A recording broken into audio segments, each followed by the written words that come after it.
Hello, everybody. I'm back here again for my second podcast or YouTube video, however you want to call it.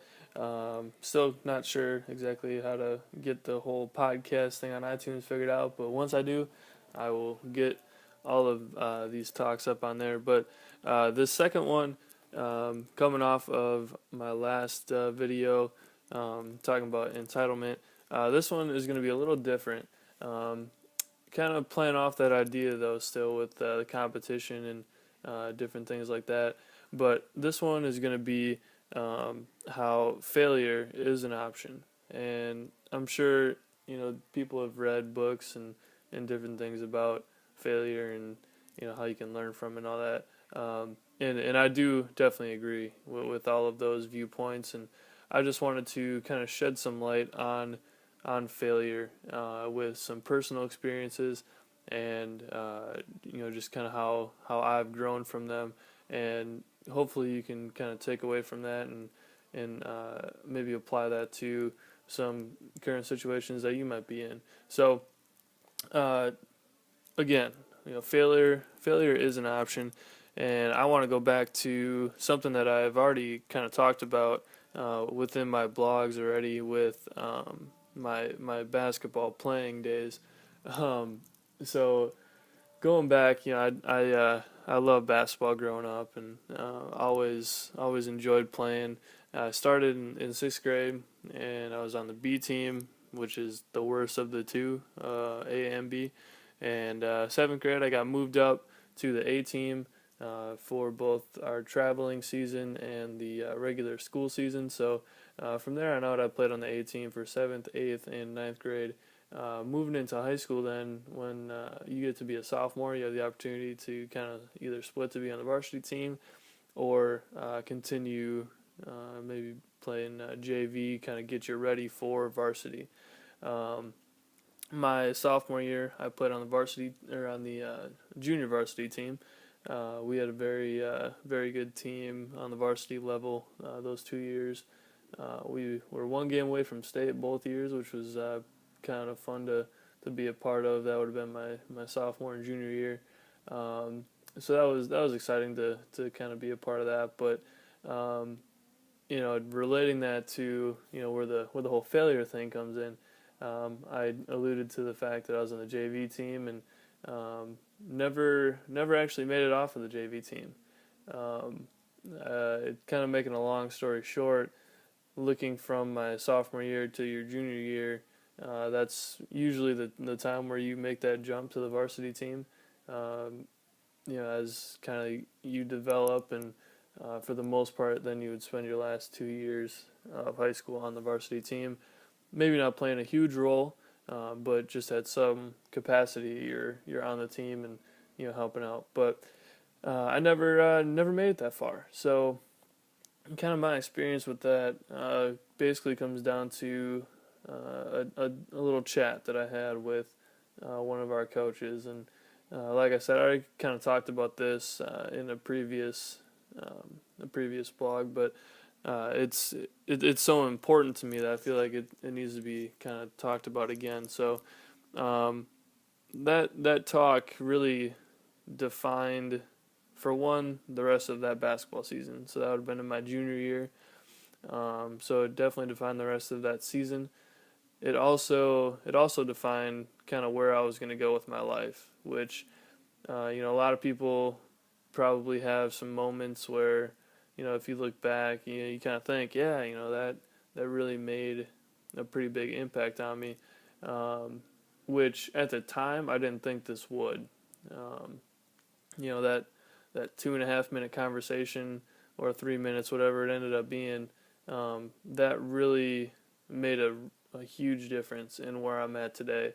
So um, that conversation was held with our coach before one of our practices. At that time, there was about 6 games left in the season, and we talked. The question that I asked, which was for about the third time at that point, was, I'm a junior that's playing on the JV team, and what can I do to play more? That's obviously what you want. And at that time, I was, you know, right around the probably 2 to maybe 3 minute range per game amount of playing time, and as a junior, that's not what you're hoping for on the JV squad. So I was always I was doing what the coach would ask. I would talk to him and just try and figure out what I could do to play more and try and help the team. But for some reason, it just wasn't quite working. And it came down to the last talk, and like I said, there's about 5, 6 games left, something like that, in the season. And this is kind of like my desperation Hail Mary pass. Like, there's only so many games left. Like, what can I do to play more? And the response I got, I will never forget. And word for word, what the coach told me was, you have monumental improvements to make in order to have a chance to play on the varsity team next year. That was tough to hear. It was really tough to hear. Basically saying that I will not play. I will not have a chance to play unless I become monumentally better, which you can take that for what you will, kind of interpreting it. Um, the initial reaction for me was just kind of like, what is going on here? I was just kind of like, I didn't know what to say, really. I told the coach, okay, and then kind of continued on with practice. And ironically enough, there was another player with me that was kind of there talking to the coach about the same type of stuff. He didn't say anything during this. I did all of the talking, kind of for both of us. But within about 2 minutes, the entire team, varsity and JV, they all knew like what went down. So it was quite the day at practice, let me tell you. But moving forward from that day on, I had a choice to make. Was I going to let that define, who I was? Like, was he going to tell me, what I was going to become with basketball? Or, am I going to make up and write my own script? Because it's not easy hearing, like, the one thing that you want to do. And in my case, that was play varsity basketball. Having somebody tell you you're not good enough to do it and you won't be able to, that's tough. That's very tough.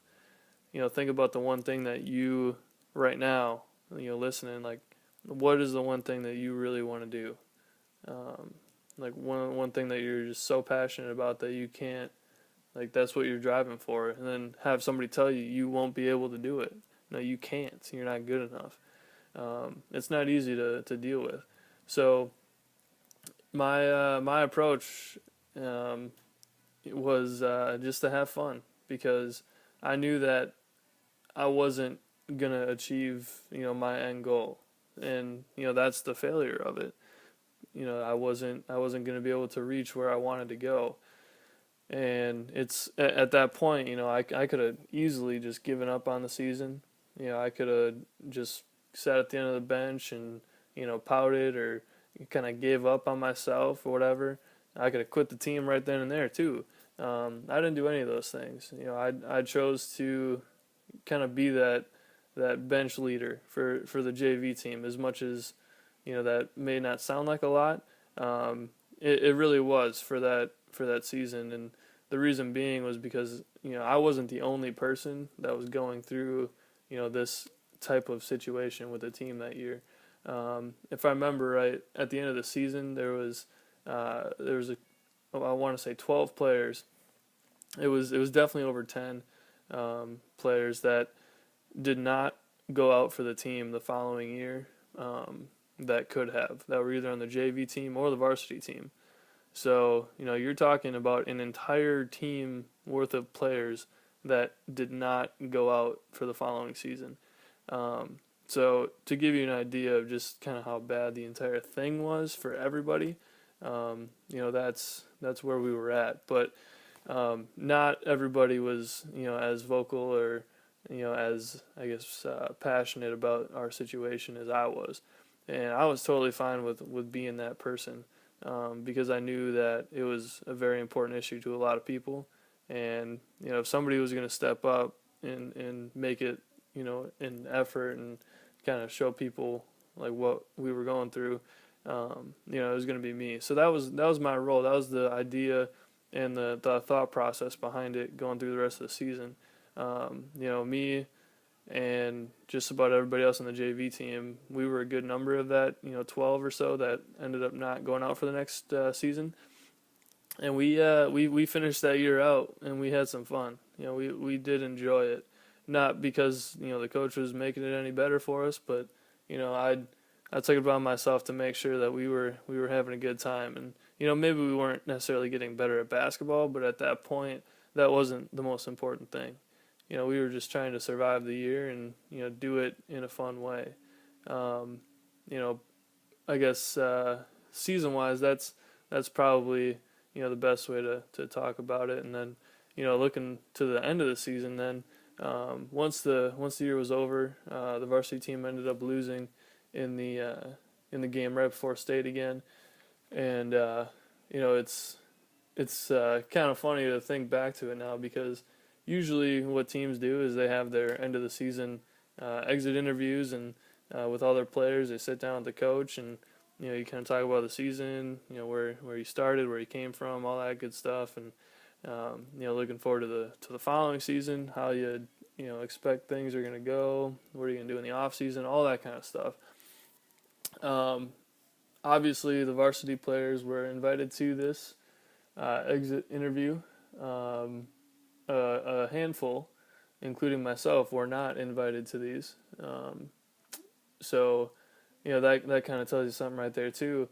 After school one day is when they held it, about a week after the season was up, and I heard about it, so I showed up, and I wrote down. I had a little note card. I wrote down on both sides of it all the things that I was going through, and I heard about it a couple of days before it happened, so I talked with a good number of the other players as well and wrote down their concerns, and I just showed up, and I was a little late because I didn't know where the room was, but I walk in, and boy, if you could get a still shot picture of just a shocked face and times that by about 100, they were not expecting me to show up, and it felt good to just walk in there and just catch them off guard. But they were talking to the team at the time, and then everybody waited out in the hallway, and then kind of we all filed in one by one, and I jumped in there. Everybody in front of me took maybe 10-15 minutes, just kind of chatting real quick, and I took about 45 minutes, and I told them everything. I wrote down all the concerns, and I took it upon myself to make sure that what happened wasn't going to go unnoticed. So that was how I handled it, and I did not return to the team. A lot of times these stories can kind of end with the kid who was told he wasn't good enough, and it's kind of like a Michael Jordan deal, like oh yeah, you didn't make varsity, but he's like the greatest player of all time. That wasn't quite the case. I didn't let that define my playing career. Obviously, I didn't play anymore, but I kind of took a different approach, and that was thinking about the fact that if this coach can sit here and really basically tell me that I'm not good enough for my dream of playing varsity basketball, and he's basically just kind of given up on me, and is not willing to put in the time and try to help me get there. If it's easy enough for him to just do that, and it wasn't just me, like I said, there's a good 12 other people. Why am I sitting here if I can do something about this? If this guy can get a job and ruin people's dreams as a coach, I feel like I could easily get a job as a coach, but do the complete opposite. Help kids that are in a similar position to what I was, and help them, and hopefully get them to a spot where they can achieve, being on a varsity team, or, maybe at a college level or something, but just help kids, get to where they want to go, instead of, breaking them down and, just kind of weeding them out. That's not how you should do it. So, um, from that point on, I basically decided that I was going to coach, and um, instead of letting it get to me and avoiding, the whole kind of program at my high school, I went right back to that same coach. But about 6 months later, actually it was about a year now that I think about it, and I went right back to him before the season started my senior year, and I asked him what I could do to help the team, um, get better in some sort of coaching role. And I didn't want to do it at the varsity level. I wanted to actually coach, and I knew that he wasn't going to let me coach with him. But I went right back to him and I asked him, and I got very lucky to and fortunate to coach the eighth grade basketball team for the school season, for our school district. So, that moment too was pretty cool for me, because to go right back to that same coach and ask him basically to do his job, because in my mind, obviously, like, I thought I can, at some point in life, I can do it well enough where I'm doing it better than him, but I wanted to start. So, I'm always going to remember that day, because, that was the day that I decided I wanted to be a coach, to do it better than him. And it's ironic that I had to go through him to start it. But I had a great experience coaching eighth grade basketball, and ultimately that got me to where I am right now. Um, Currently, my position is with the Drake men's basketball team as the head manager, and I've been so lucky and fortunate to be a part of this team. And for those who don't really follow the team very much, record-wise, we're not doing too great. At least over the last year here, we had 9 wins last year, and then the year before we had 15. But it's one of those things where it's a brand new program. We're in our third year as a staff, and we're building it up. And it's been very special to be a part of a team like this, where it's brand new. We're building from the bottom up, and just kind of learning from that process has been very, very cool. And we're not done. I mean, we're barely even getting started. So that has been an amazing opportunity that I've been able to take advantage of, all because of my experience as a player, or lack thereof, really. But I'm always going to remember those days, growing up and playing basketball, because that's really what has gotten me to where I am right now. And with the difficulties that I have faced already, it's tough, because it's set me back in the fact that a lot of the people that are doing this position, or just in basketball in a coaching role at some point, have either played obviously at the varsity level in high school, or the majority of the time they've also played in college too. So because I was not really given that opportunity, or didn't quite work out that way, that's set me back a little bit. But in all reality, it really hasn't, though. A lot of people might go to that and say it has, but I'm not going to say it is, because as many of the books and people will say, failures are just opportunities for growth.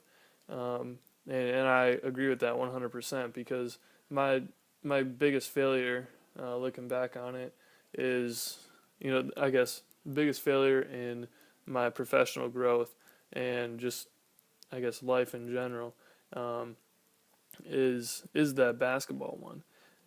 Granted, it was in my junior year of high school, but that one failure, with not reaching the goal of playing varsity, and just the whole situation, how it unraveled, and the position I took with it, that really set me up to be in the successful position that I am right now.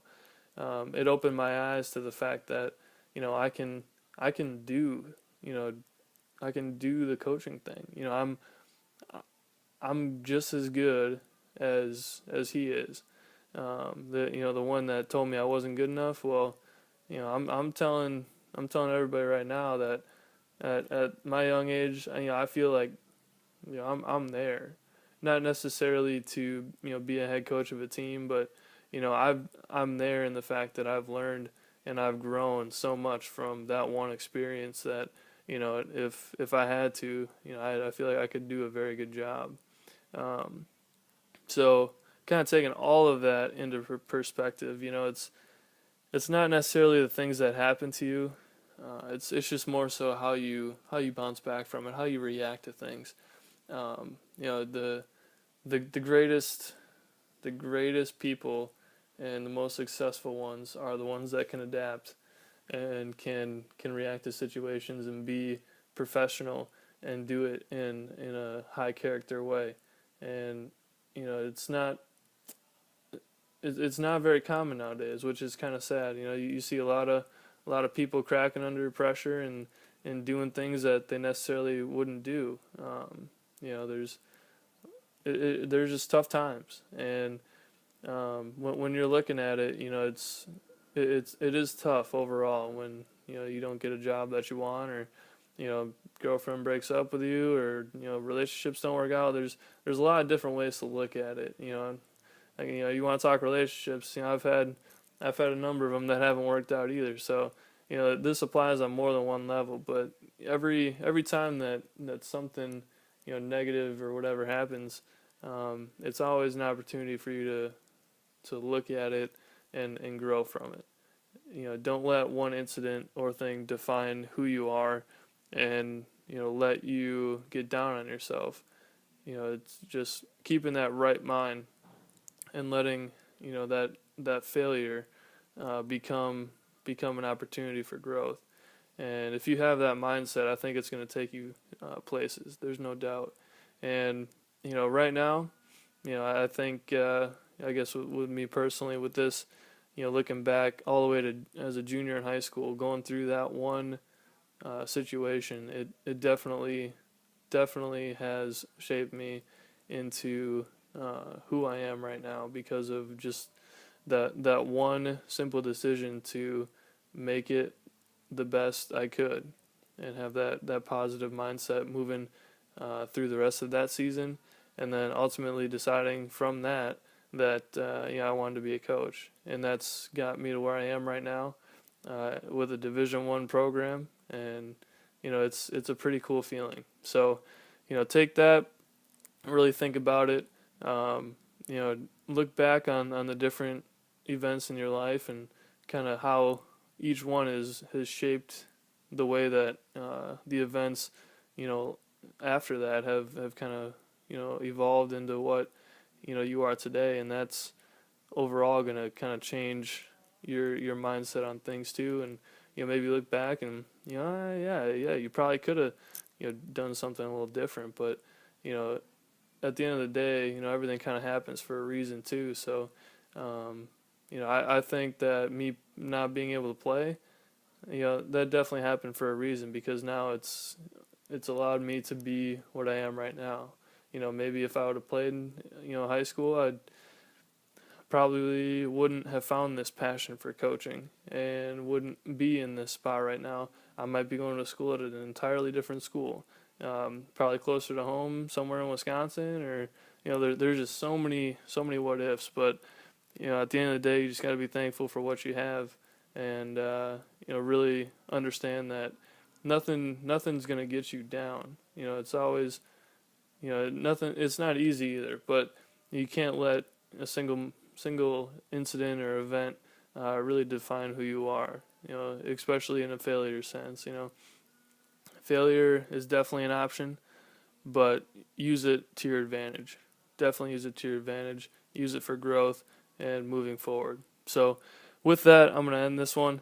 Glad I got to kind of verbalize that whole situation, and it's good to talk about it, because it's really kind of who I am. So, thanks for listening, and stay tuned for for next week. We got some more great topics coming at you. So remember, failure is an option, but use it for growth. Thanks for listening.